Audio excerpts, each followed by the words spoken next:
America's health insurance crisis both stems from and amplifies systemic inequalities and has plagued the U.S. government and its citizens for decades.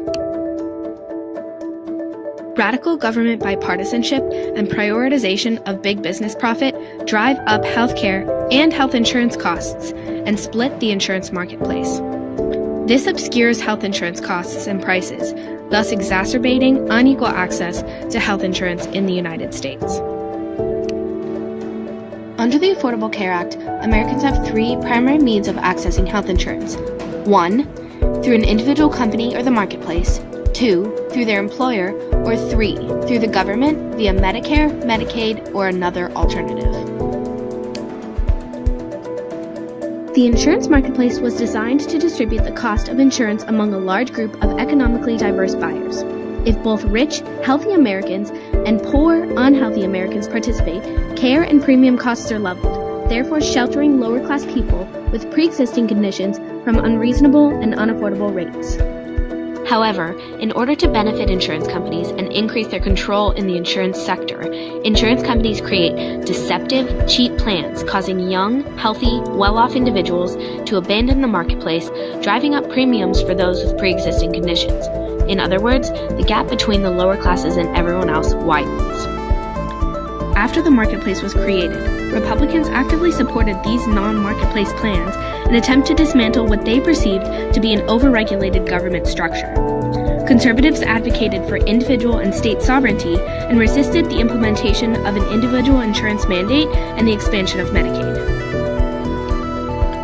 Republicans, including Trump, have promoted selling health insurance across state lines, allowing companies to supersede state and federal regulations, resulting in more exclusive and abusive plans. In this way, the marketplace is unable to run as an effective means of health insurance due to bitter bipartisanship. The government must establish a precedent of cooperation if this issue is to be mitigated. Bipartisan compromise would allow the government to effectively demand increased transparency between patients, providers, insurance companies, and the government regarding healthcare and pharmaceutical drug costs. This drives insurance companies to compete with one another, therefore driving down the price of insurance in general. In other words, insurance companies' relationships with providers would be driven by efficiency instead of by profit. Suddenly, marketplace plans are made affordable and appealing to a diverse group of buyers, one that includes wealthier, healthier people.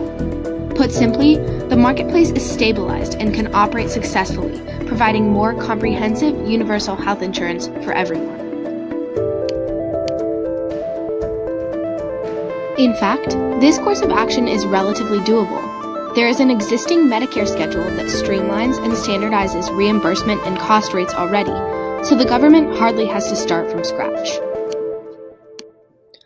Ultimately, by increasing transparency regarding care and insurance costs, the insurance market is stabilized and made more competitive, two elements which would lastingly drive down insurance rates and make insurance more reliable and accessible to lower-income individuals with pre-existing conditions.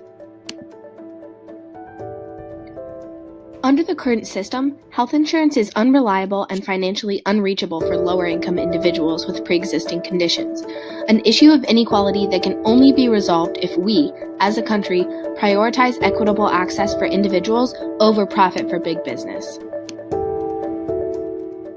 Created using Powtoon.